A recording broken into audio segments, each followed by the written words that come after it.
தை மாத கிருத்திகையையொட்டி மாவட்டத்தின் பல்வேறு கோவில்களில் மகா கும்பாபிஷேகம் நடைபெற்றது. அரியலூர் மாவட்டம் ஜெயங்கொண்டாம் அருகே பெரியவளையம் கிராமத்தில் உள்ள பிரசித்தி பெற்ற ஸ்ரீ செல்வ விநாயகர் திருக்கோவிலில் மகா கும்பாபிஷேக விழா வெகு விமரிசையாக நடைபெற்றது. கணபதி ஹோமம், யாகசாலை பூஜைகள் தொடர்ந்து விமான கலசத்திற்கு புனித நீர் ஊற்றப்பட்டது. இதில் 500க்கும் மேற்பட்ட பக்தர்கள் கலந்து கொண்டு சுவாமி தரிசனம் செய்தனர். மயிலாடுதுறை மாவட்டம் மேலநாஞ்சில்நாடு தெருவில் உள்ள பிரசித்தி பெற்ற முத்தாட்சியம்மன் கோவிலில் திருப்பணிகள் நிறைவடைந்ததை தொடர்ந்து மகா கும்பாபிஷேகம் நடைபெற்றது. தருமபுரம் ஆதீனம் 27வது குரு மகா சன்னிதானம் முன்னிலையில் நடைபெற்ற இந்த விழாவில் ஏராளமான பக்தர்கள் கலந்து கொண்டனர். நெல்லை மாவட்டம் தச்சநல்லூரில் உள்ள நூற்றாண்டு பழமையான ஸ்ரீ சந்திமரித்தாம்மன் திருக்கோவிலில் விமானம் மற்றும் ராஜகோபுரத்திற்கு மகா கும்பாபிஷேகம் நடைபெற்றது.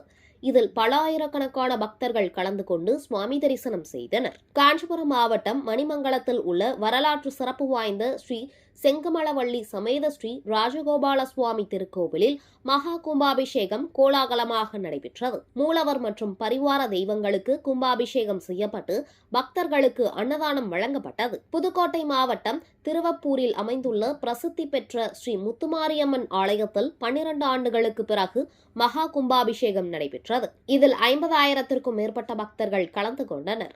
விழாவில் அமைச்சர்கள் உள்ளிட்ட முக்கிய பிரமுகர்கள் பங்கேற்றனர்.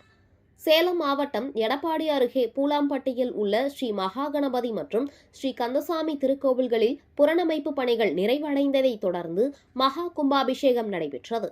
பல்லாயிரக்கணக்கான பக்தர்கள் கலந்து கொண்டு வழிபாடு நடத்தினர்.